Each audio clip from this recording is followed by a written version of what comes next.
Now we are going to start our discussion of emotions.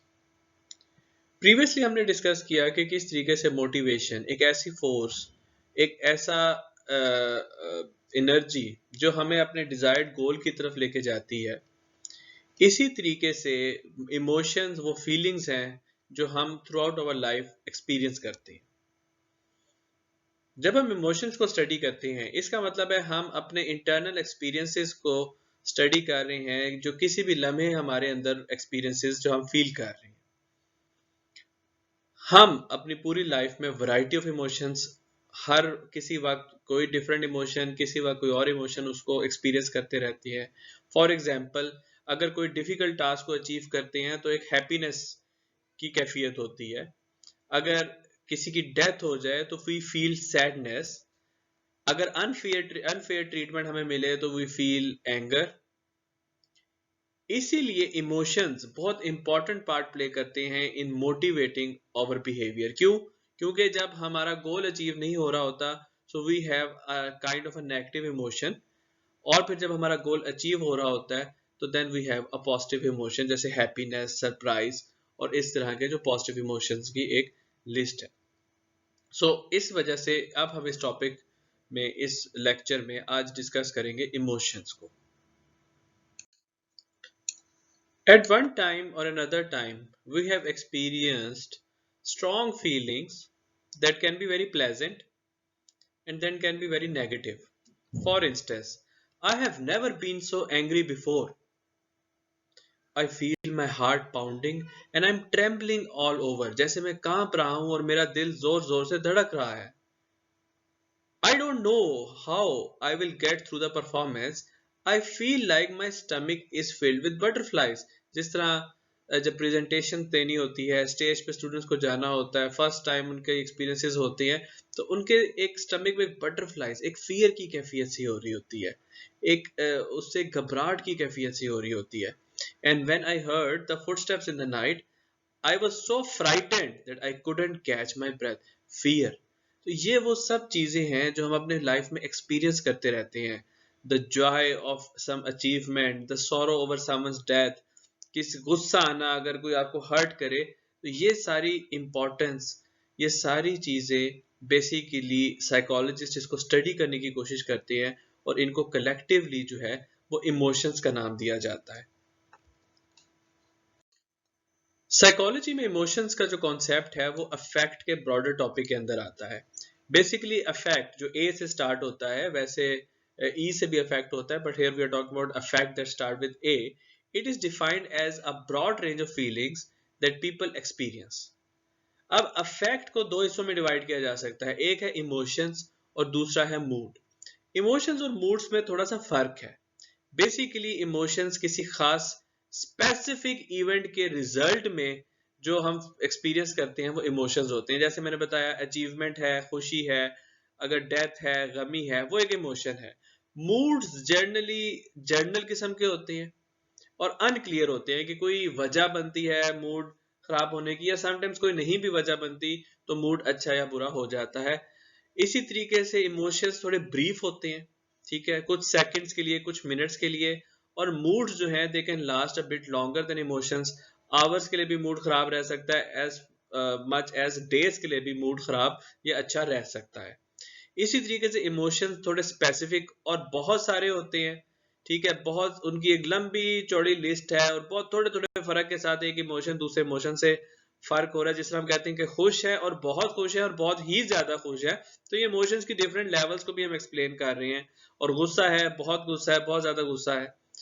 लेकिन जब हम बात करते हैं मूड्स की, तो जनरली उसके टू डायमेंशंस होते हैं, एक हम कहते हैं पॉजिटिव इफेक्ट और एक हम कहते हैं नेगेटिव इफेक्ट। और ये सारे मल्टीपल किस्म के स्पेसिफिक इमोशंस को मिला के बने होते हैं। इमोशंस की बात करते हैं तो इमोशंस में जनरली उसके साथ एक फिजियोलॉजिकल रिएक्शन, खास तौर पे जो फेशियल एक्सप्रेशन है उसका बहुत ज्यादा ताल्लुक होता है। अक्सर अब हम आगे चल भी डिस्कस करेंगे कि इमोशंस में आप डिफरेंट किस्म के इमोशंस में आपका फेस जो है वो डिफरेंट किस्म के एक्सप्रेशंस देता है। लेकिन जब मूड की बात होती है तो बहुत ज्यादा गहरे किस्म के एक्सप्रेशंस नहीं होते। आल्दो जो लोग थोड़ा सा लोगों को रीड करना समझते हैं, उनको पढ़ना जानते हैं, तो वो उनके चेहरे पढ़ के उनके मूड के बारे में अंदाजा लगा सकते हैं। Emotions is more physical in nature, action oriented होता है, दिखा रहे होते हैं उसमें और किसी ना किसी वजह से, किसी ना किसी फिजिकल एनवायरनमेंट में रीजन की वजह से इमोशंस आ जाते हैं। मूड्स जनरली कॉग्निटिव होती है, उनमें थिंकिंग का अमल ज्यादा शामिल होता है। हम चीजों के बारे में जब सोच रहे होते हैं, जब उनके बारे में पॉन्डर कर रहे होते हैं, रिफ्लेक्ट कर रहे होते हैं, तो फिर हम मूड्स को जो है डिटरमिन करते हैं कि हमारा मूड किस तरह का है। लेकिन ये बात भी जहन में रखें कि मूड्स और इमोशंस का आपस में गहरा ताल्लुक है। If you are too happy after some achievement, happiness emotion होगा और बहुत अरसे तक आपका मूड जो है वो पॉजिटिव रहेगा। और इसी तरह अगर आप सैड हैं over the death of someone, तो एकदम सैडनेस की एक कैफियत थोड़ी सी ज्यादा आएगी और उसके बाद कुछ अरसे आपका मूड भी जो है वो थोड़ा नेगेटिव या सैडनेस की तरफ रहेगा। सो आमतौर पे मूड्स और इमोशंस को इंटरचेंजेबली भी डिस्कस किया जाता है। ज्यादा फोकस इमोशंस पे किया जाता है, लेकिन मूड्स का भी साइकोलॉजी के अंदर काफी अमल दखल है। So how can we define emotions? Emotions are generally are feelings that generally have both physiological यानी body physical and cognitive element यानी आपकी सोच, आपका thought process and that influence the behavior. If we are happy, first we obviously experience a feeling that we can differentiate from other emotions. Obviously अगर आप happy हैं तो आप दूसरे emotions के साथ जो आपकी feelings हैं उनको differentiate करेंगे. It is likely that we also experience some identifiable physical changes in our body. ये भी इमोशंस का एक बहुत खास अलामत है कि उसके साथ साथ आपकी बॉडी की जो फिजिकल सिम्टम्स हैं, जैसे हार्ट रेट का इंक्रीज हो जाना, स्टमक में बटरफ्लाइज हो जाना, मुंह लाल हो जाना, ये वो वाली जो फिजियोलॉजिकल चेंजेस हैं जो इमोशंस के साथ शामिल होती हैं।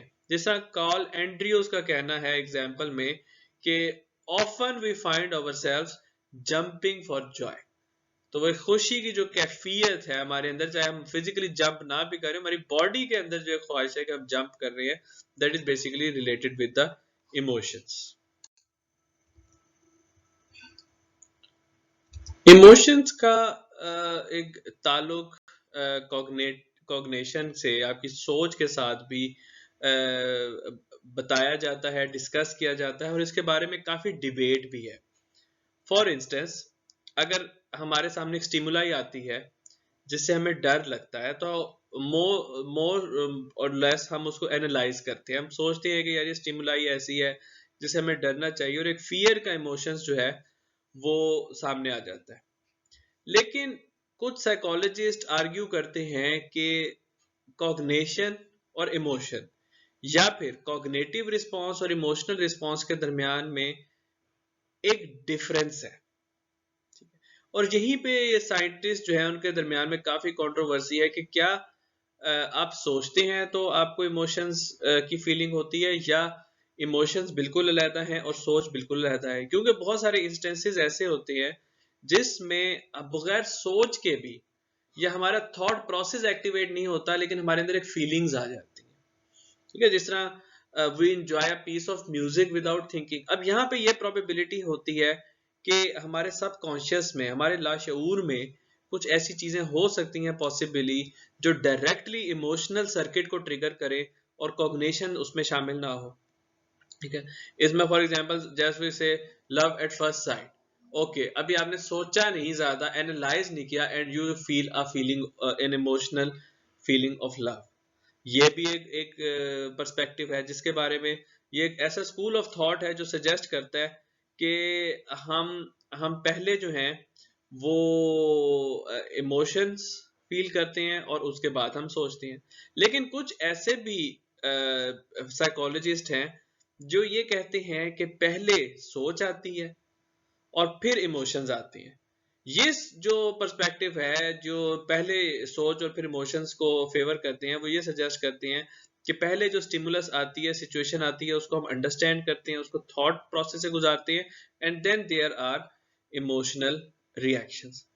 अब मजे की बात यह है कि ये जो दोनों स्कूल ऑफ थॉट्स है, जो कहते हैं कि इमोशंस और सोच अलग है, और जो दूसरा है जो कहते हैं कि सोच पहले आती है और इमोशंस बाद में आती है, उनके पास अपने इस पर्सपेक्टिव को मजबूत करने के लिए सबूत हैं।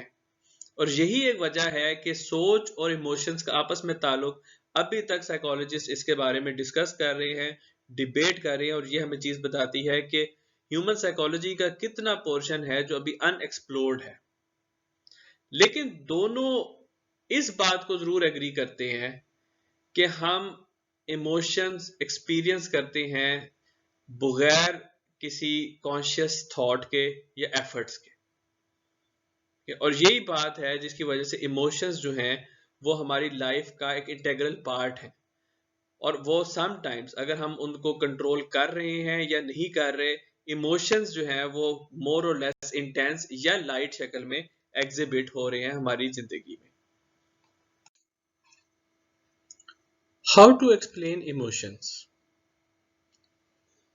इमेजिन करें कि लेट नाइट हम एक रोड के ऊपर वॉक कर रहे हैं, ठीक है, और पीछे से आपको तेज तेज तेज कुछ फुट स्टेप्स जो हैं उनकी आवाज आती है। आप मुड़ के नहीं देखते, लेकिन आपको ख्याल आता है कि एक स्ट्रेंजर है, एक नामालूम शख्स है, जो हो सकता है आपको कोई डकैती की वारदात करने आ रहा हो, या जब वो लूटने या किसी तरीके से हर्ट करे आपको।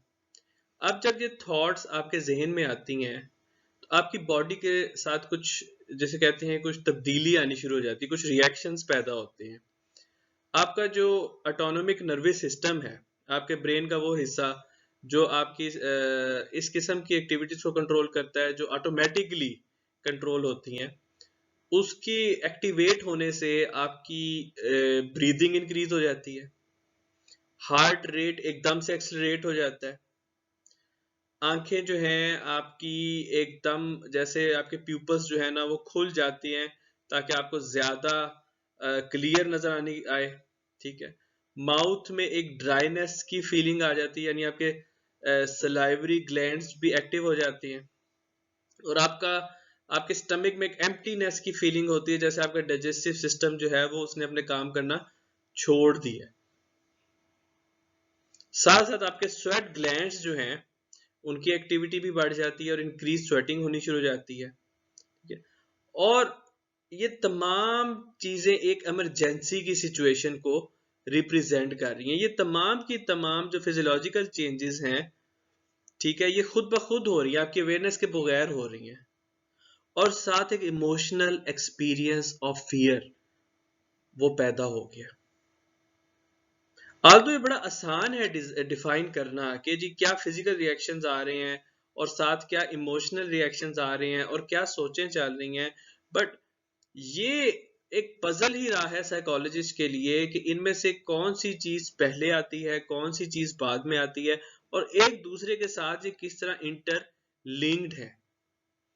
जैसे ये कहना तो आसान है कि हमारा दिल की धड़कन तेज हो जाती है और हमारी ब्रीदिंग जो है वो फास्ट हो जाती है जब एक्सपीरियंस हो, लेकिन इसमें ये बताना कि पहले कौन सा रिएक्शन हो रहा है और बाद में इमोशंस हो रहे हैं, या पहले इमोशंस हो रहे हैं और बाद में रिएक्शन हो रहा है, ये साइकोलॉजिस्ट के लिए एक पजलिंग सिचुएशन है। 3 मशहूर थेरीज इस सिलसिले में जिनका जिक्र किया जाता है, एक है James Lange theory of emotions, दूसरी है Cannon Bard theory of emotion, और तीसरी है Schachter Singer theory of emotions. तो वन बाय वन हम इन थ्योरीज को डिस्कस करते हैं और फिर हम डिसाइड करते हैं कि इसमें से किसका पर्सपेक्टिव हमें ठीक लगता है और किसके पर्सपेक्टिव में कौन कौन सी जो है वो ड्रॉबैक्स पाए जाते हैं। विलियम जेम्स और कार्ल लैंड जो है ये बहुत पुराने रिसर्चर हैं, अर्ली 1900s और लेट 1890s में इन्होंने रिसर्च की, और दे वर द फर्स्ट रिसर्चर जिन्होंने एक्सप्लोर किया कि इमोशंस क्या हैं, इमोशनल एक्सपीरियंसेस कैसे होते हैं। और इनकी थ्योरी के मुताबिक इन्होंने प्रपोज ये किया कि हम इमोशंस को एक्सपीरियंस करते हैं as a result of the physiological changes जो स्पेसिफिक किस्म की सेंसेशंस को जो है वो लेके आते हैं। तो होता यह है कि ब्रेन जो है वो ये जो बॉडी में सेंसेशंस पैदा होती हैं इनको इंटरप्रेट इस तरह करता है कि इमोशनल एक्सपीरियंसेस होना शुरू हो जाते हैं।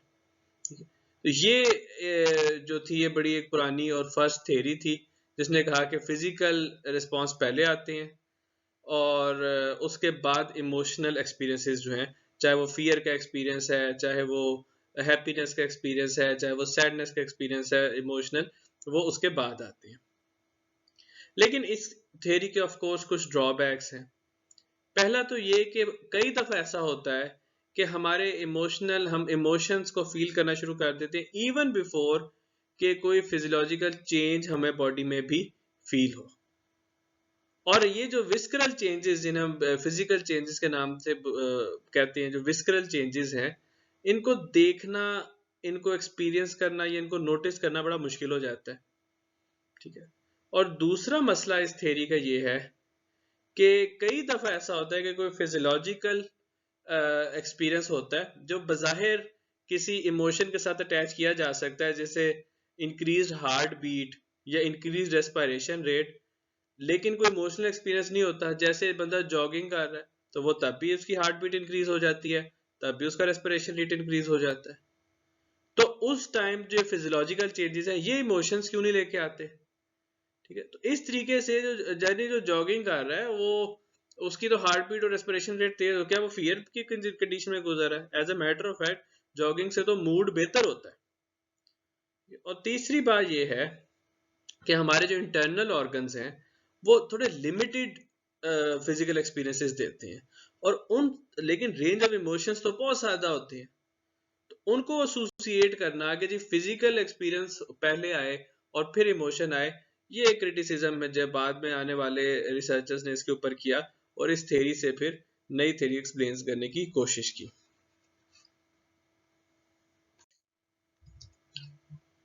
कैनन बार्ड का नुक्ता नजर जेम्स लैंच थे थोड़ा सा डिफरेंस है। कैनन बार्ड ये सोचता थे, ये जो दो साइंटिस्ट थे, ठीक है, जिसका नाम वॉल्टर कैनन और फिर फिलिप बार्ड, इनका ये व्यू है कि जो फिजियोलॉजिकल बॉडी में चेंजेस आती हैं, जैसे हार्ट बीट का तेज होना या सांस का गहरा हो जाना या स्वेटिंग का आ जाना या मुंह का खुश्क हो जाना, पेट में एम्प्टीनेस फील हो जाना, ये और इमोशनल एक्सपीरियंस जो है ना, ये दोनों साइमल्टेनियसली एक ही टाइम में पैदा होते हैं। और सेम नर्व है जो उनके हिसाब से थैलेमस जो ब्रेन का एक पार्ट है, वो थैलेमस जो है वो वहां से ये दोनों साइमल्टेनियसली एक ही बारी में इमोशनल एक्सपीरियंस और फिजिकल अराउजल जो है वो प्रोड्यूस होता है। और उस थ्योरी में यही था कि ये जो थैलेमस है वो हमारे ऑटोनॉमिक नर्वस सिस्टम, यानी वो नर्वस सिस्टम जो हमारी बॉडी के ऑटोमेटिक फंक्शंस को कंट्रोल करता है, वो एक सिग्नल देता है जिससे विस्करल चेंजेस यानी फिजिकल चेंजेस आती हैं, और एट द सेम टाइम ये थैलेमस जो है ये हमारे ब्रेन का जो वो पार्ट है जो इमोशंस को प्रोड्यूस करता है।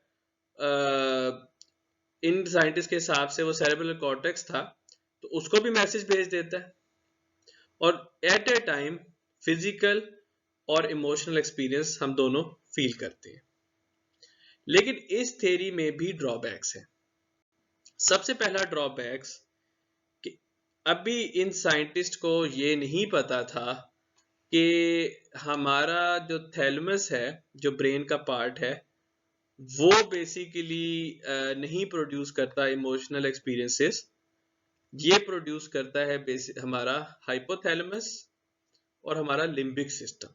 इसकी डिटेल में हम नहीं जाएंगे क्योंकि हमारे कोर्स की जो कहते हैं स्कोप से बाहर है, लेकिन हम ये जरूर इस थ्योरी को इस तरीके से रिजेक्ट कर सकते हैं टू सम एक्सटेंट कि उनकी ये वाली अप्रोच के जी थैलेमस प्रोड्यूस करता है हमारे इमोशनल रिएक्शन, वो गलत था। बेसिकली हाइपोथैलेमस और लिम्बिक सिस्टम, इसका रोल है इंसान के इमोशनल एक्सपीरियंस में। तो जैसे आप इस तस्वीर में देख सकते हैं कि ये एक मूवी देख रहे हैं और स्केरी मूवी है और उससे एक फियर का इमोशन पैदा हो रहा है। तो इसके अंदर हमारे जैसे विजुअल कॉर्टेक्स यानी चीज देखी, अच्छा हिप्पोकैम्पस का बहुत ज्यादा काम है लर्निंग में और मेमोरीज में, तो मेमोरी में भी बात स्टोर है कि दिस इज डेंजरस, और amygdala is part of limbic system जो हमारे इमोशंस को कंट्रोल करता है। तो किस तरीके से ब्रेन के डिफरेंट ऑर्गन्स आपस में इंटरेक्ट करके एक इमोशनल एक्सपीरियंसेस को पैदा करते हैं। इस तरीके से भी बहुत ज़्यादा जो ब्रेन स्कैन्स की स्टडी हुई, उन्होंने देखा कि डिफरेंट इमोशंस जो हैं उसमें ब्रेन की डिफरेंट पार्ट्स जो हैं वो ट्रिगर करते हैं। उनका एक बड़ा उसके ऊपर रिसर्च हुई है, ठीक है, और बड़ी एक्सटेंसिव किस्म की। तो उन्होंने देखा है कि ब्रेन एक्टिविटी जो है वो इंक्रीज हो जाती है डिफरेंट किस्म के इमोशनल रिएक्शंस में। तो इसकी बहुत ज्यादा ज़ाहिर है डिटेल स्कोप कोर्स के स्कोप में नहीं है, but we should remember that कि our brain, different parts of brain, specially our limbic system जिसका रिप्रेजेंटेटिव एमिगडाला है, एंड आवर हिप्पोकैम्पस जो हमारी लर्निंग और मेमोरी से रिलेटेड है, उसका बहुत ज्यादा पार्ट है हमारे emotional experiences and emotional reactions को प्रोड्यूस करने में। लास्ट थ्योरी जो है that is Schachter Singer theory of emotion. अब हम अपनी पुरानी एग्जाम्पल को ही दोहराते हैं जिसमें हमने कहा था कि you late night you are walking on the road which जहाँ डार्कनेस है, लाइट्स भी बहुत ज्यादा नहीं है, एंड यू नोटिस कि आपको कोई मैन फॉलो कर रहा है, ठीक, and that kind of a scary condition. But अब आपने नोटिस ये किया कि there is another man who is followed by another scary creature। अब हो ये रहा है कि अब आप फॉलो नहीं हो रहे, आप किसी और को देख रहे हैं कि फॉलो किया जा रहा है, and it's something, it turns out कि यहाँ पे फियर की उतनी कैफियत नहीं है, एक रिलैक्सिंग की कैफियत भी हो सकती है। अब यहाँ पे अब आपने सोचना है कि you are now feeling relaxed कि आपको फॉलो नहीं किया जा रहा, किसी और को फॉलो किया जा रहा है, या you should be feared, you should feel feared कि आपको किसी और को तो फॉलो किया जा रहा है, उसकी जान को भी खतरा है। तो ये इसमें एक सोच का अमल दखल आ जाता है। तो जो शेक्टर सिंगर थ्योरी ऑफ इमोशन है उसके पर्सपेक्टिव ये है कि इमोशंस जो हैं वो ज्वाइंटली डिटरमिन्ड होते हैं by some kind of physiological arousal, और उसकी इंटरप्रिटेशन जो हम इन्वायरमेंटल क्यूज को सामने रख के जो हमारी सोच है उसका अमल दखल इसके अंदर आ जाता है।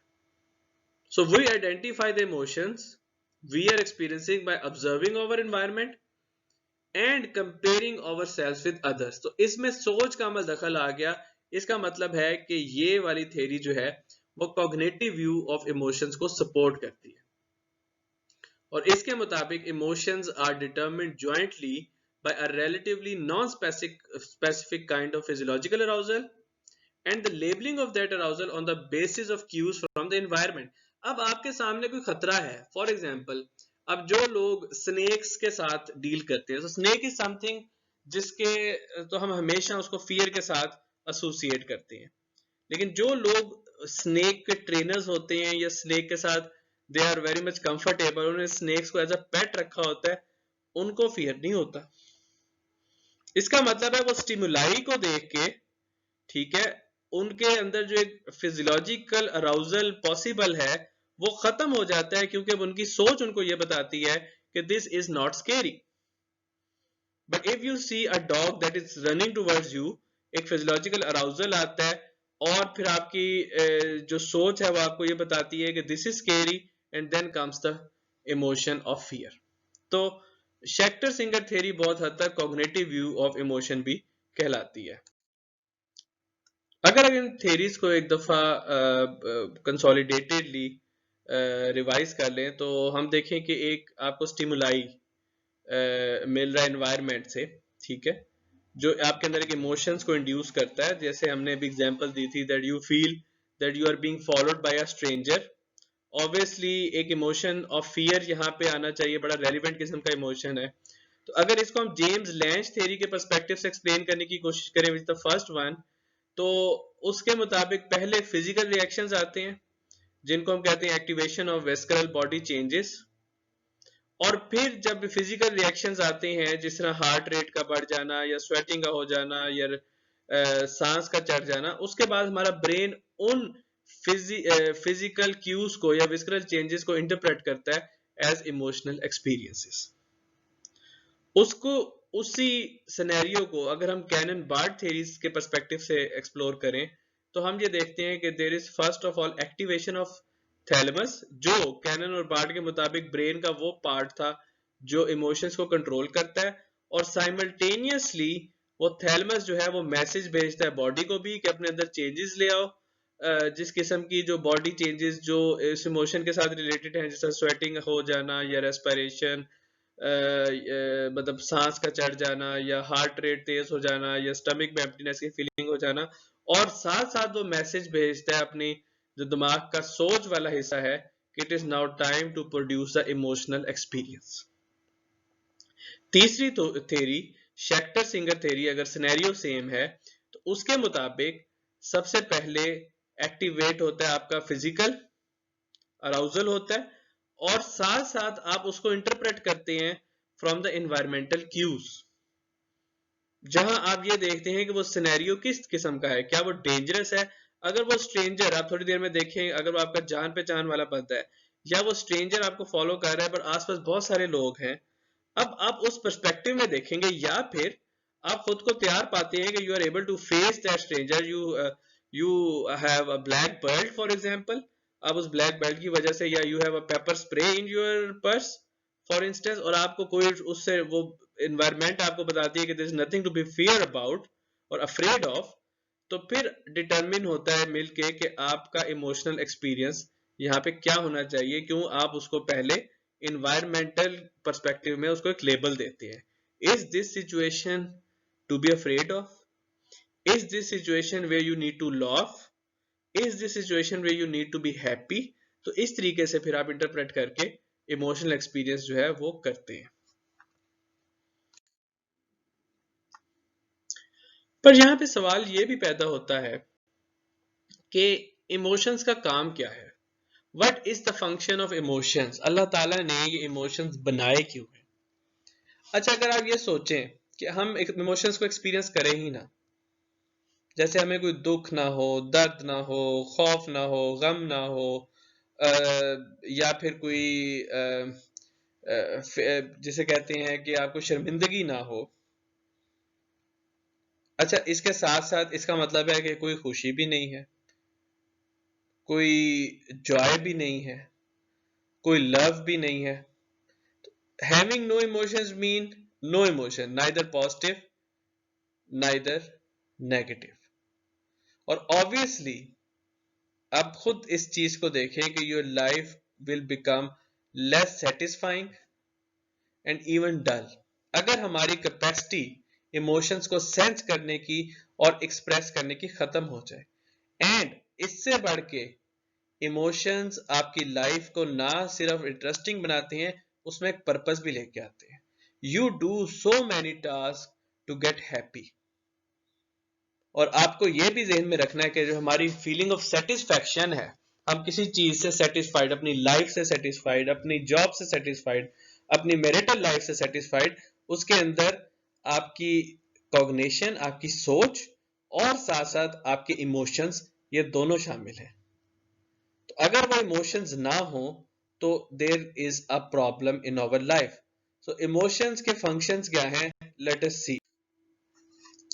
First of all, emotions prepare us for action, यानी कि ये एक लिंक बनाते हैं बिटवीन द एनवायरनमेंट, जो सिचुएशन है हमें जिसको फेस करना पड़ रहा है, एंड आवर रिस्पॉन्सेस।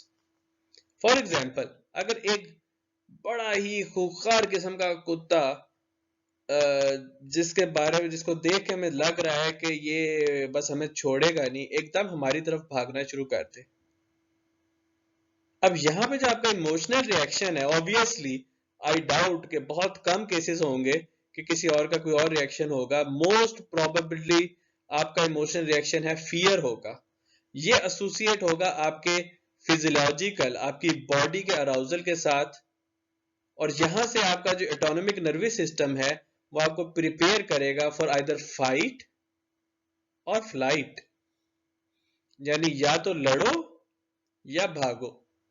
तो ये फाइट और फ्लाइट जो है, this is basically how the emotions prepare us. Your feeling of happiness prepare you for so many goals. Your feeling of satisfaction motivates you for so many achievements. Your even feeling of confusion, वो आपको push करती है to understand so many things. इस तरीके से emotions are very important जब हमने कोई बिहेवियर उसको एक्टिवेट करना है, and that's important for motivation, जैसे हमने पिछले लेक्चर में डिस्कस किया था. सेकेंडली, इमोशंस हमारे बिहेवियर्स को, फ्यूचर बिहेवियर्स को शेप करने में हेल्प करते हैं. जिस तरह भी मैंने जिक्र किया कि इमोशंस प्रमोट लर्निंग, वो लर्निंग जो हमें फ्यूचर में अप्रोप्रिएट रिस्पॉन्सेज, अप्रोप्रिएट बिहेवियर्स करने में हेल्प करेगी. जिस तरह कभी कभी ऐसे होता है कि हमें किसी एक सिचुएशन में एक अनप्लेजेंटनेस का एहसास होता है. वजह ये कि हमारी प्रिपरेशन नहीं होती, हमने उसके लिए प्रॉपर तैयारी नहीं की होती. तो जो अनप्लेजेंटनेस की फीलिंग है, उसको बचने के लिए हम फ्यूचर में उस सिनेरियो से बचने के लिए हम फिर फ्यूचर में उसकी प्रिपरेशन करते हैं. Third, they help us to interact more effectively with others. दूसरों के साथ एक सोशल इंटरेक्शन के लिए भी बहुत इंपॉर्टेंट है इमोशंस. हमारे कम्युनिकेशंस में इमोशनल एक्सपीरियंसेस का बहुत ज्यादा अमल दखल है, आइदर थ्रू आवर वर्बल और नॉन वर्बल बिहेवियर. हमारे इमोशंस दूसरों के लिए एक ऑब्जर्वेशन, एक कम्युनिकेशन की मीनिंग को उसको बेहतर बनाने में हेल्प आउट करते हैं. Because they observe us, they observe our tone, they observe our facial expression, they observe our body language, और वो सब के सब हम अपने इमोशंस को उनके सामने प्रेजेंट कर रहे होते हैं. इफ आई से it's okay, and if I say it's okay, and if I say it's okay, तो अब ये तीन जो मेरे लहजे हैं, ये तीनों मेरे डिफरेंट इट्स ओके को रिप्रेजेंट कर रहे हैं. It's just okay, it's good and it's very good. तो हमारे जो चेहरे हैं, हमारे जो बॉडी लैंग्वेज है, हमारे जो टोन है, ये तमाम हमें दूसरों के साथ इंटरेक्ट करने में हेल्प करती है. जितनी भी हमारी फीलिंग्स हम दूसरों को कन्वे करते हैं through our emotions, and they help us to better understand what we are thinking, what we are feeling towards them. ये भी हमेशा से साइंटिस्ट के लिए बहुत एक चैलेंज रहा है. जिस तरीके से हमने इंस्टिंक्ट की बात की थी कि जी कितने इंस्टिंक्ट्स हैं ह्यूमन के, इस तरह भी कितने इमोशंस हैं. आल्दो ये बात जो यूनिवर्सली एक्सेप्टेड तो नहीं है, क्योंकि डिफरेंट कल्चर्स में, डिफरेंट कम्युनिटीज में इमोशंस डिफरेंट हैं, लेकिन बहुत हद तक सब मानते हैं कि there are 6 basic emotions: anger, fear, sadness, happiness, disgust, surprised, और बाकी बहुत सारे इमोशंस इन 6 की कैटेगरी के अंदर आ जाते हैं, और वो डिटेल में. जिस तरह अगर आप देखें कि इमोशंस का बहुत हद तक लैंग्वेज के साथ भी एक रिलेशनशिप है. अगर आप नेट पे सर्च करें तो इंग्लिश में सिर्फ एंगर वर्ड के ही बहुत सारे डिफरेंट सिनोनाइम्स यानी मिलते जुलते वर्ड हैं. ठीक है, और वो डिफरेंट किस्म की एंगर्स की फीलिंग्स को जो है वो एक्सप्लेन करते हैं. जिस तरह एक एंगर की किस्म है जिसको हम कहते हैं एनरेज्ड, जिसका मतलब है बहुत शदीद गुस्सा, वेरी वेरी एंग्री. अच्छा, इसी तरह एंगर से मिलता जुलता एक वर्ड है जिसे हम कहते हैं स्कॉन. ठीक है, अब scorn is just a feeling of dislikeness और कॉन्टेम्प्ट. तो इस तरह अगर देखें तो एंगर की भी बहुत सारी इंटेंसिटीज और किस्में हैं. अगर आप फियर की बात करें तो फियर के लिए भी बहुत सारे आपको मिलते जुलते डिफरेंट वर्ड्स मिलेंगे जो डिफरेंट किस्म के फियर्स को एक्सप्लेन करेंगे. जैसे देखा जाए तो being terrorised, also type of a fear, लेकिन बहुत शदीद किस्म का फियर। अब टेरर वाला फियर वो होता है जो किसी बंदे से या किसी सिचुएशन से हो, ठीक है, जहां पे आपकी जान को खतरा है, तो वो एक्सट्रीम फियर की किस्म है, दैट इज टेरर। इसी तरह मिलता जुलता है हॉरर, ठीक है, जिसमें आप you feel shock on something, ठीक है, you feel because of some stimuli in front of you, ठीक है, जो आपके सामने है उससे आपको हॉरर फील हो रहा है। अच्छा, इसी तरीके से just being worried is a low level of fear, ठीक है, जिसमें एक एग्जाइटी अपने प्रॉब्लम्स की वजह से या सिचुएशंस की वजह से आपको फील हो रहा है, वो एक एंग्जाइटी की वजह से जो आप एंक्शस फील कर रहे हैं, जो आपसे चीजें कंट्रोल नहीं हो रही, तो वहां पे वरी। तो इस तरह अगर देखा जाए तो लैंग्वेजेस में भी बहुत सारी आपको वो टर्मिनोलॉजीज मिल जाती है जो डिफरेंट इमोशंस आपको एक्सप्लेन करती है।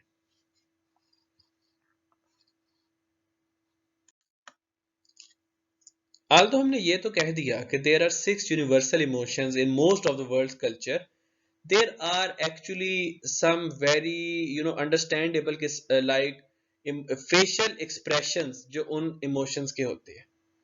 लेकिन ये बात भी जहन में रखें कि different cultures में ये facial expressions different होते हैं। कहीं पे हैप्पीनेस को बहुत बड़ा कहके से हम एक्सप्रेस करते हैं, और कहीं पे हैप्पीनेस जो है जस्ट एक स्माइल होती है। बट मोर और लेस ये फेशियल एक्सप्रेशंस भी डिफरेंट कल्चर्स में ऑलमोस्ट मिलते जुलते होते हैं, अनटिल अनलेस कि बहुत ज्यादा डिफरेंस ना हो किसी कल्चर में किसी स्पेसिफिक इमोशन को एक्सप्रेस करने का।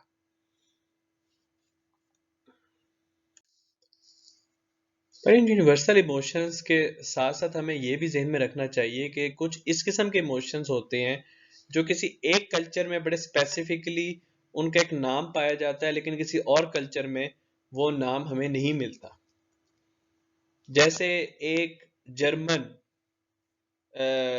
लैंग्वेज में एक वर्ड है शेडन फ्रीड या शेडन फ्रॉड। अब जो स्कैटन फ्रॉड ये जो वर्ड है जो इसको प्रोनाउंस करने में बड़ा मुश्किल है, इसका मतलब अगर हम इंग्लिश में निकालें तो उसके लिए हमारे पास कोई सूटेबल वर्ड नहीं है, लेकिन इसका मतलब ये है कि किसी और की तकलीफ को देख के एक प्लेयर फील करना, ये इस वर्ड का मतलब है। ठीक है, तो अब वो इस किस्म के आपको हमारी अपनी लैंग्वेज में भी बहुत सारे वर्ड्स मिलेंगे जो इस तरह के इमोशंस को डिपिक्ट कर रहे हैं जो किसी और लैंग्वेज में एक्सप्लेन करना मुश्किल होता है।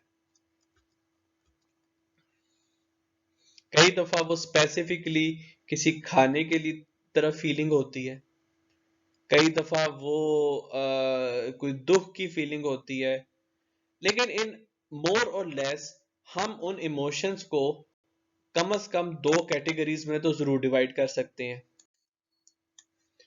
वो इस तरह कि हम कह सकते हैं कि इमोशन या पॉजिटिव है या नेगेटिव है।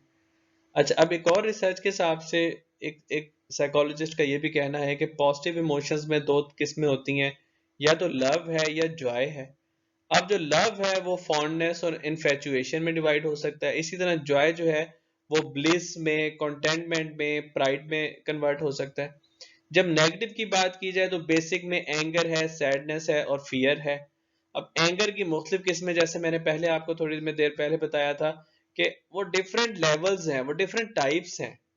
कहीं पे एंगर इस तरह के आप जस्ट किसी से आप एंगर हैं कि भी उसके पास एक चीज है मेरे पास नहीं है। कई दफा एंगर है कि आपके भाई या बहन आपको, आपने कहा जी पानी का गिलास पिला दो, आपको नहीं पिला रहे।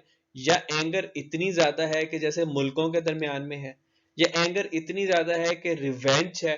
तो ये लेवल्स बन जाती हैं। इस तरह सैडनेस है, इस तरह फियर है। सो बेसिकली हम ये कह सकते हैं कि emotions can be positive and negative, और फिर उनकी फर्दर सब टाइप्स हैं जिसमें हम उनको डिवाइड कर सकते हैं। इमोशंस के बगैर जिंदगी नहीं है, और जिस तरीके से इमोशंस इंसानों में होते हैं, जानवरों में नहीं होते। अल्लाह ताला जो हमारे क्रिएटर हैं, जिन्होंने हमें बनाया है और हमें खूब समझते हैं, उन्होंने भी कुरान शरीफ में और इस्लाम की बहुत सारी तालीमात में हमें इमोशंस का अमल दखल मिलता है।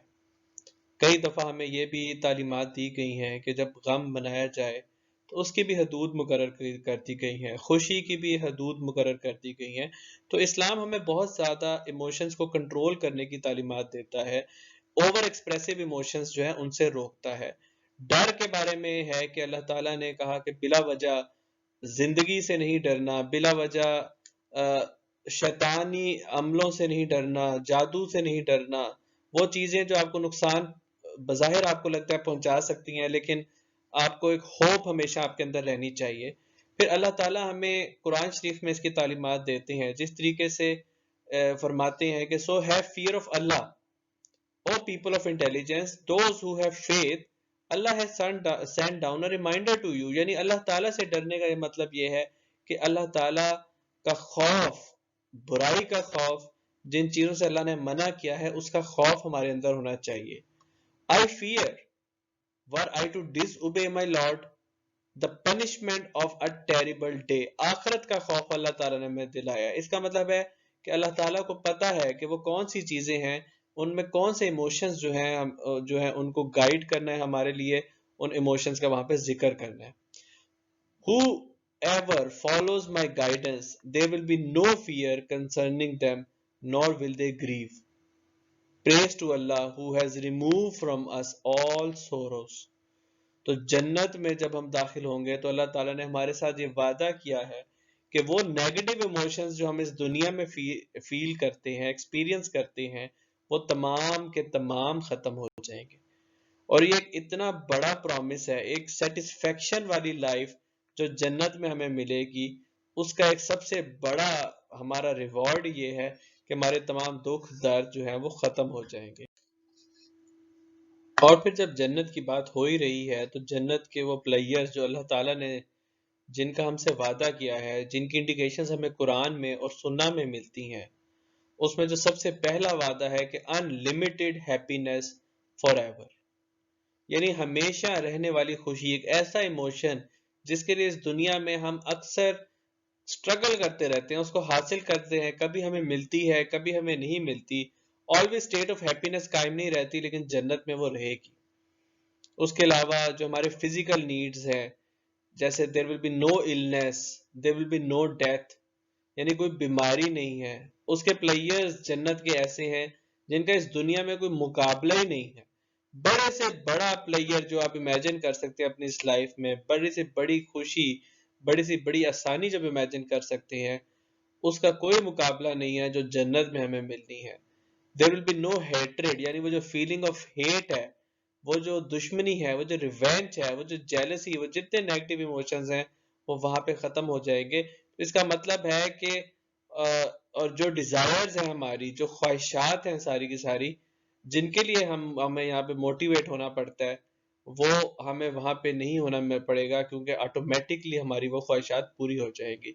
तो बहुत हद तक जो पॉजिटिव इमोशंस सारे के सारे वो जन्नत में होंगे और सारे नेगेटिव इमोशंस जो है वो खत्म हो जाएंगे। और मेरी दुआ है कि अल्लाह ताला हम सबको इस हमेशा कायम रहने वाली जन्नत, उसकी तमाम खुशियाँ, उसकी तमाम आसानियों का हकदार बनाए और आखिरत में ये कामयाबी अता फरमाए। ये तो बड़ी ऑब्वियस सी बात है कि हर इंसान दूसरे इंसान से मुख्तलिफ है, और इसका मतलब है कि हर इंसान इमोशनली डिफरेंट तरीके से एक्सपीरियंस करते हैं।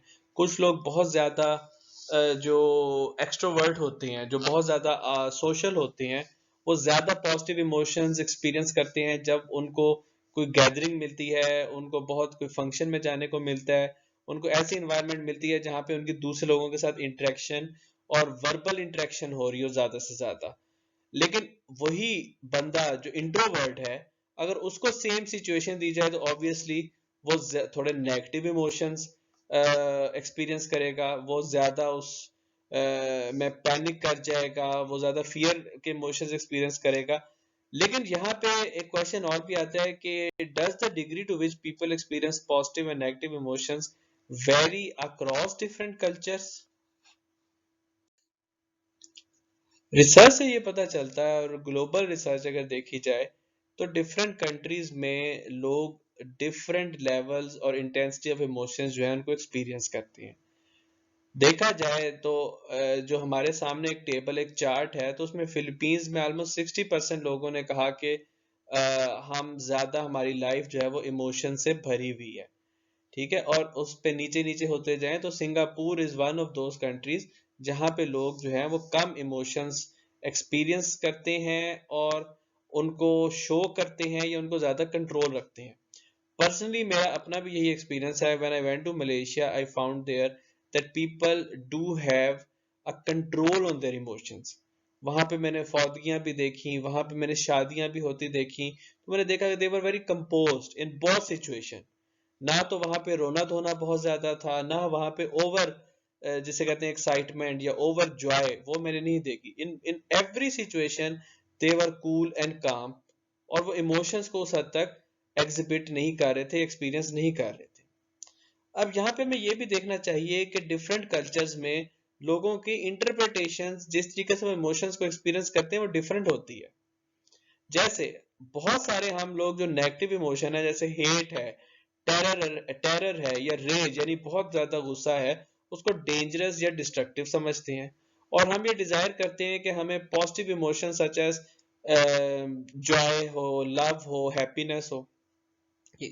लेकिन एक इंडिविजुअल, कोई ऐसे भी कल्चर्स हैं जहां पे नेगेटिव इमोशंस जो हैं उनको कबूलियत हासिल है, वो उनको एक्सेप्टेंस हासिल है, ठीक है। और कुछ ऐसे कल्चर्स हैं जहां पे ज्यादा पॉजिटिव इमोशंस जो हैं वो चलते हैं।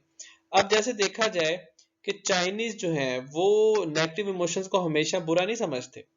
उनके ख्याल में ये जो नेगेटिव इमोशंस, कई नेगेटिव इमोशंस ऐसे हैं जिनकी वजह से आपकी परफॉर्मेंस बेहतर होती है, आप ज्यादा यूजफुल और कंस्ट्रक्टिव। जैसे जेलसी है फॉर इंस्टेंस, समटाइम्स आप जब जेलस होते हैं किसी से तो आप ज्यादा स्ट्रगल करते हैं, आप ज्यादा अचीव करने की कोशिश करते हैं। तो इस तरीके से डिफरेंट जो इमोशंस हैं वो डिफरेंट कल्चर्स में उनको डिफरेंट तरीके से इंटरप्रेट किया जाता है। और जब हम ट्रेवल कर रहे होते हैं दूसरी कंट्रीज में, वी नीड टू अंडरस्टैंड एक हमारे कंट्री में एक जो जिस तरह चीज होती है, जरूरी नहीं कि एग्जैक्टली हम समझें कि वो दूसरी कंट्री में उसी तरीके से इमोशंस जो हैं वो एग्जिबिट किए जा रहे होते हैं। इमोशंस का जिक्र हो और पाकिस्तानी यहाँ पे ना आए, ये तो मुमकिन ही नहीं है। आज से कुछ साल पहले एक सर्वे किया गया जिसमें पता चला कि पाकिस्तानी जो है वो ओवरऑल एक इमोशनल कौम है। ऑलमोस्ट 54% लोगों ने ये कहा कि उनकी जिंदगियों में उनकी जो इमोशंस हैं उनका बहुत अमल दखल है, और उनके इमोशंस बहुत हद तक उनकी जिंदगियों को कंट्रोल करती हैं। और ये बड़ा इंटरेस्टिंग फिनोमिना है कि ये मसला सिर्फ पाकिस्तान में नहीं है, बहुत सारे दूसरी रिसर्चेस ने भी ये साबित किया है कि इमोशंस एक बहुत पावरफुल और बहुत डोमिनेंट इन्फ्लुएंस होता है उनका हमारी जिंदगियों पे, और जिस तरीके से हम दूसरों के साथ इंटरेक्ट करते हैं। यहां तक भी साबित किया गया है और पता चला है कि लॉजिक से ज्यादा, यानी जो जिसे कहते हैं कि हिसाब किताब लगा के चलने से ज्यादा, हमारी जिंदगियों में हमारे इमोशंस हमसे फैसले करवा रहे होते हैं, हमसे डिसीजन मेकिंग करा रहे होते हैं, और हमारे बिहेवियर को कंट्रोल कर रहे होते हैं।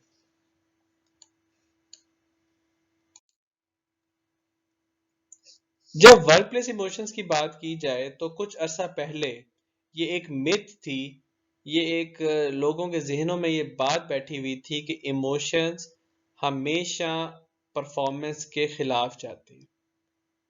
इमोशंस वर्क प्लेस पे होने ही नहीं चाहिए।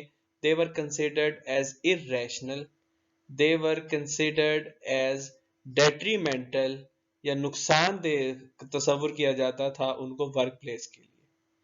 और मैनेजर्स की ये कोशिश होती थी कि किसी भी तरीके से, चाहे बाय फोर्स या बाय ट्रेनिंग, इमोशंस को इन वर्क प्लेस पे ना आने दिया जाए, अलाउ ना किया जाए अपने एम्प्लॉयज को कि वो इमोशंस एक्सप्रेस कर सके। तो मैनेजर्स एक इमोशन फ्री एनवायरनमेंट बनाने में, एक मशीनी रोबोटिक किस्म के एनवायरनमेंट बनाने में अपना बहुत ज्यादा एनर्जी स्पेंड करते थे।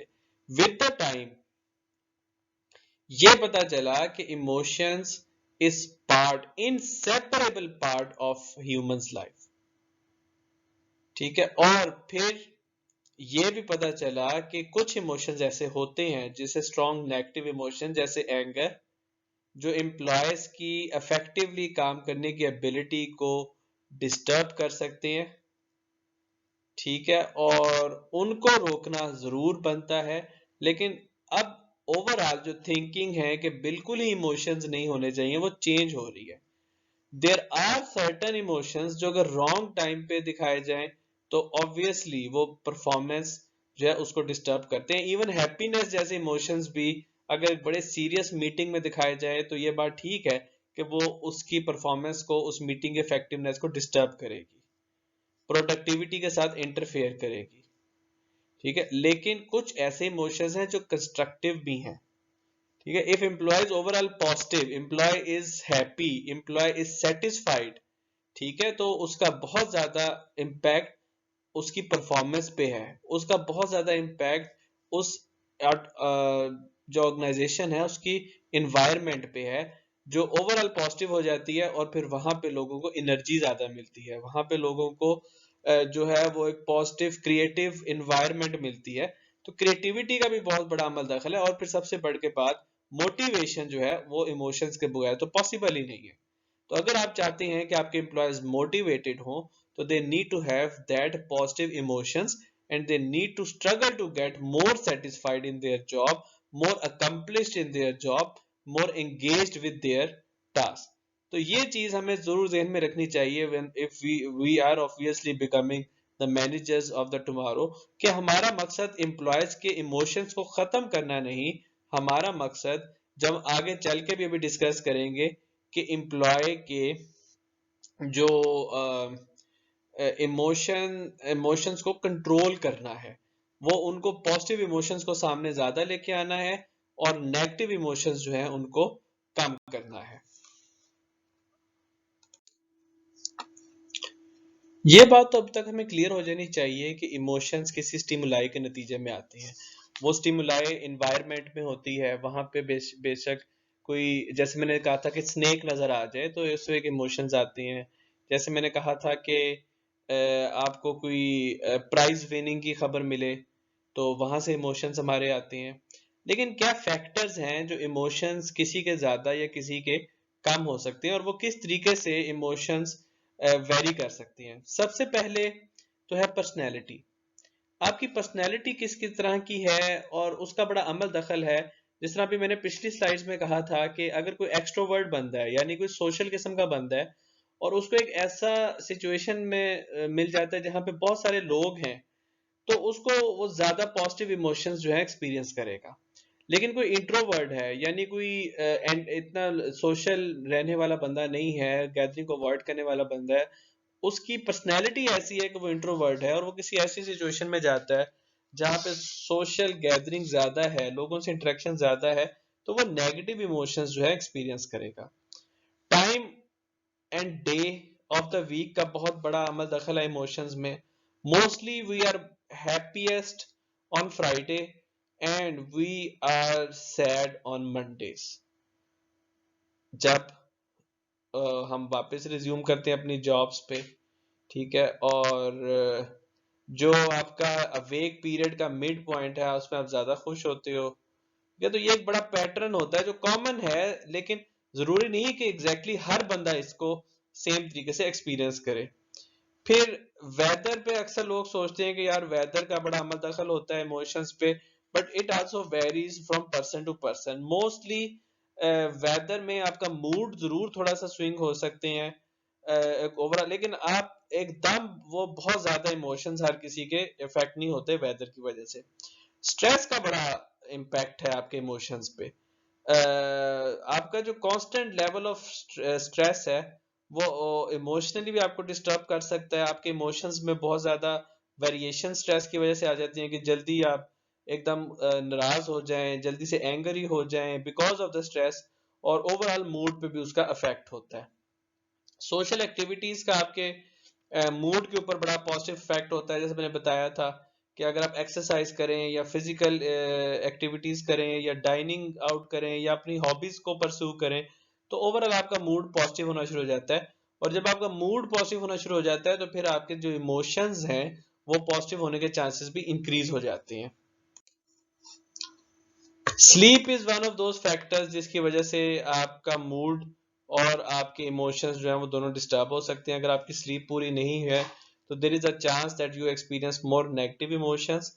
एक्सरसाइज, जैसे मैंने एक्टिविटी की बात की थी, सिमिलर टू एक्सरसाइज, कि ओवरऑल आपके मूड को इम्प्रूव करता है, और जब मूड इम्प्रूव हो तो पॉजिटिव इमोशंस जो है उनके आने के चांसेस बढ़ जाते हैं। ये भी देखा गया है कि वक्त के साथ साथ जब आप एज बढ़ती जाती है तो नेगेटिव इमोशंस जो है वो कम हो जाते हैं। जो अब्रप्ट नेगेटिव इमोशंस हैं, जिस तरह गुस्सा है या जिस तरीके से एक्साइटमेंट है, जिस तरह हेट्रेड है, वो निस्बतन कम हो जाते हैं। But obviously personally I am not that much agreed with this particular aspect. Gender का बड़ा अमल दखल है कि आप किस किस्म के इमोशंस एक्सप्रेस और एक्सपीरियंस कर रहे हैं।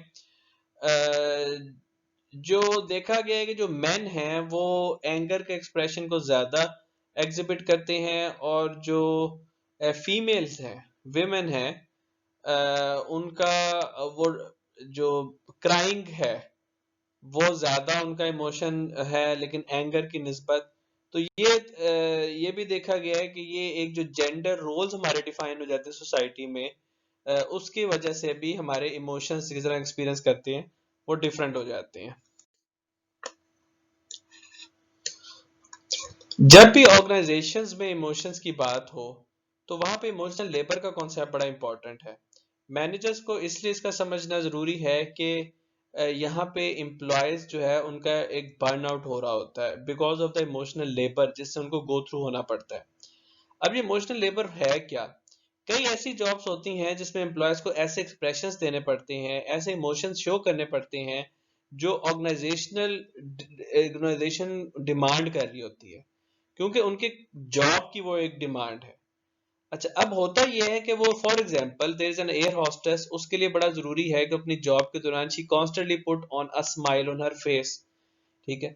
अब वहां पे होता यह है कि जब उनके अपने अंदर के इमोशंस वो डिफरेंट होती हैं, यानी if the air hostess she is sad और she is angry and she has to project the other emotion of being looking happy, तो अब वो एक इमोशनल डायसोनेंस की सिचुएशन आ जाती है। And this can often be very damaging. और burn out वो ऐसी फीलिंग है जिसमें आप की परफॉर्मेंस जो है वो बहुत हद तक डिक्लाइन हो जाती है, बिकॉज आप अपनी जॉब से के अंदर इंटरेस्ट लेना खत्म कर देते हैं।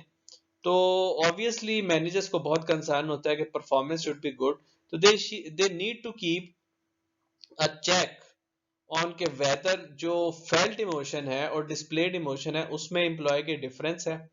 अब फेल्ट इमोशन वो इमोशन होता है जो एक्चुअली एम्प्लॉय जो है उसको फील कर रहा होता है, और डिस्प्लेड इमोशन वो होता है जो उस टाइम वो डिस्प्ले कर रहा होता है, जो सिचुएशन की रिक्वायरमेंट होती है।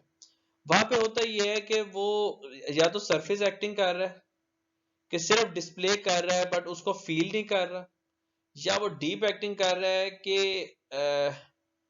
वो उस काम को बेहतर तरीके करने के लिए उसको इंटरनली भी फील करने की कोशिश कर रहा है। इनिशियली तो बड़ा स्ट्रेसफुल होता है, but with the time there is a chance कि अगर एम्प्लॉय इस चीज के काबिल हो जाए तो वो ज्यादा बेहतर तरीके से अपनी जॉब परफॉर्म कर रहा होता है।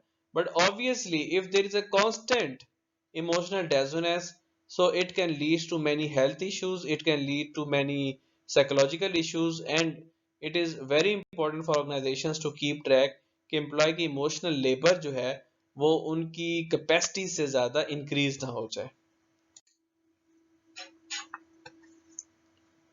और अगर इमोशंस का टॉपिक डिस्कस कर रहा हो तो इमोशनल इंटेलिजेंस का जिक्र किए बगैर इट्स इनकम्प्लीट। इमोशनल इंटेलिजेंस एक ऐसा आपकी पर्सनैलिटी का एस्पेक्ट है, करेक्टर है, जिसके बहुत ज्यादा ऐसी रिसर्च की गई है जिसने साबित किया है कि it is strongly related to your success and your performance. और ये है क्या? बेसिकली इमोशनल इंटेलिजेंस को हम ऐसे समझ सकते हैं कि एक इंसान का अपने इमोशंस के ऊपर फुल या मैक्सिमम कंट्रोल होना, और दूसरों के इमोशंस को समझने की कैपेसिटी होना। और ना सिर्फ का समझने की कैपेसिटी होना, दूसरों के इमोशंस को मैन्युपुलेट या चेंज करने की एबिलिटी का होना, ये है इमोशनल इंटेलिजेंस।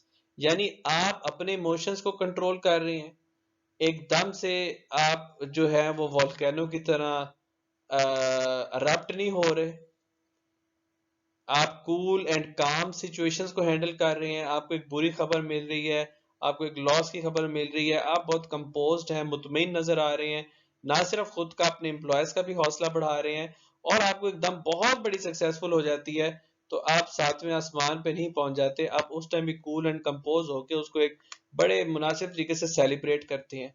और फिर साथ साथ आप दूसरे लोगों के इमोशंस को जो है टैकल कर रहे हैं, हैंडल कर रहे हैं, जहां जरूरत है अपनी एक बड़ी अच्छी किस्म की स्पीच से उनको मोटिवेट कर रहे हैं, जहां जरूरत है उनको कोई एंगर है उसको कंट्रोल कर रहे हैं, कोई जेलसी है उसको टैकल कर रहे हैं, लोगों के इमोशंस जो है उनको समझ रहे हैं और उनको मैनेज कर रहे हैं। और जैसे मैंने बताया कि इसका जॉब परफॉर्मेंस के साथ बड़ा गहरा ताल्लुक है और बहुत हद तक इसको एक्सप्लोर किया जा रहा है। But on the other hand ये थोड़ा सा कंट्रोवर्शियल टॉपिक भी है, क्योंकि देखा गया है कि इसका आपकी बायोलॉजी के साथ तो इतना गहरा ताल्लुक नहीं है, लेकिन ये एक आपके करेक्टर के अंदर ये चीज़ शामिल हो जाती है। दूसरा ये है कि इसको मैयर करना थोड़ा मुश्किल हो जाता है। आपके पास कोई ऐसा इंस्ट्रूमेंट नहीं है, ऐसा क्वेश्चनेयर इतना स्ट्रांग नहीं है जिससे स्पेसिफिकली आप किसी की इमोशनल इंटेलिजेंस को मैयर कर सकें। आल्दो इमोशंस का टॉपिक बड़ा एग्जॉस्टिव किस्म का है, बड़ा लेंथी टॉपिक है, इसके अंदर ऐसी चीजें हैं कि जो हम डिस्कस करना शुरू करें तो शायद हम पूरा दिन ही उसको डिस्कस करते रहें, क्योंकि इमोशंस का इंसान के साथ बहुत गहरा ताल्लुक है। लेकिन यहाँ पे जो फाइनली मैं टॉपिक डिस्कस करना चाहूंगा, that is how emotions are used in marketing. Emotional marketing refers to marketing and advertising efforts that primarily use emotions to make your audience notice, remember, share, and buy. Emotional marketing typically taps into a singular emotion like happiness, sadness, anger, or fear to elicit a customer response. अब ये बात जहन में रखें कि आजकल के दौर में जो मार्केटर है, ये जो कंपनी है, वो प्रोडक्ट नहीं बेच रही, वो एक्सपीरियंसेस बेच रही है। और उन एक्सपीरियंसेस को वो आपके इमोशंस के साथ जब अटैच करती है, तो आपकी इमोशनल मेमोरी आपको दोबारा उस चीज को परचेज करने पे फोर्स करती है। और यहीं पे ये सारा जो आपका एक जो मीडिया है, जो आपका मैस मीडिया है, जो आपकी एडवर्टीजमेंट है, जो आपकी एड्स हैं, ठीक है, जो आपके डिफरेंट प्रोमोशनल कंटेंट आ रहा है, उसके अंदर इमोशनल एस्पेक्ट को शामिल किया जा रहा है। उसके अंदर आपकी हैप्पीनेस, जॉय, प्लेयर, ये वाली फीलिंग्स डाली जा रही हैं, इनको प्रोडक्ट के साथ अटैच किया जा रहा है। और सिमिलरली जो हम ड्रामास देखते हैं, जो मूवीज देखते हैं, जो सॉन्ग्स आते हैं, उन सब के अंदर बेसिकली आपके जो इमोशनल ट्रिगर्स हैं उनको शामिल किया जाता है। जो क्रियोसिटी है, जो फियर है, जो हॉरर है, वो तमाम जो क्योंकि इमोशंस की बहुत लॉन्ग कैटेगरी है, वो तमाम के तमाम, क्योंकि इमोशनल मेमोरी स्ट्रांग होती है, तो इसीलिए हम उसको अगर अगर फॉर एग्जांपल जस्ट सिंपली बता दिया जाए कि this toothpaste is basically good for your health, okay, well and good, logical message है। लेकिन यहाँ पे ये बता दिया जाए कि this toothpaste will make you feel happy, it will improve your personality and people will like you, तो इस किस्म के जो इमोशनल ट्रिगर्स हैं वो ज्यादा पार्ट प्ले करते हैं as compare to the logical messages जो पहले मार्केटिंग में हुआ करते थे।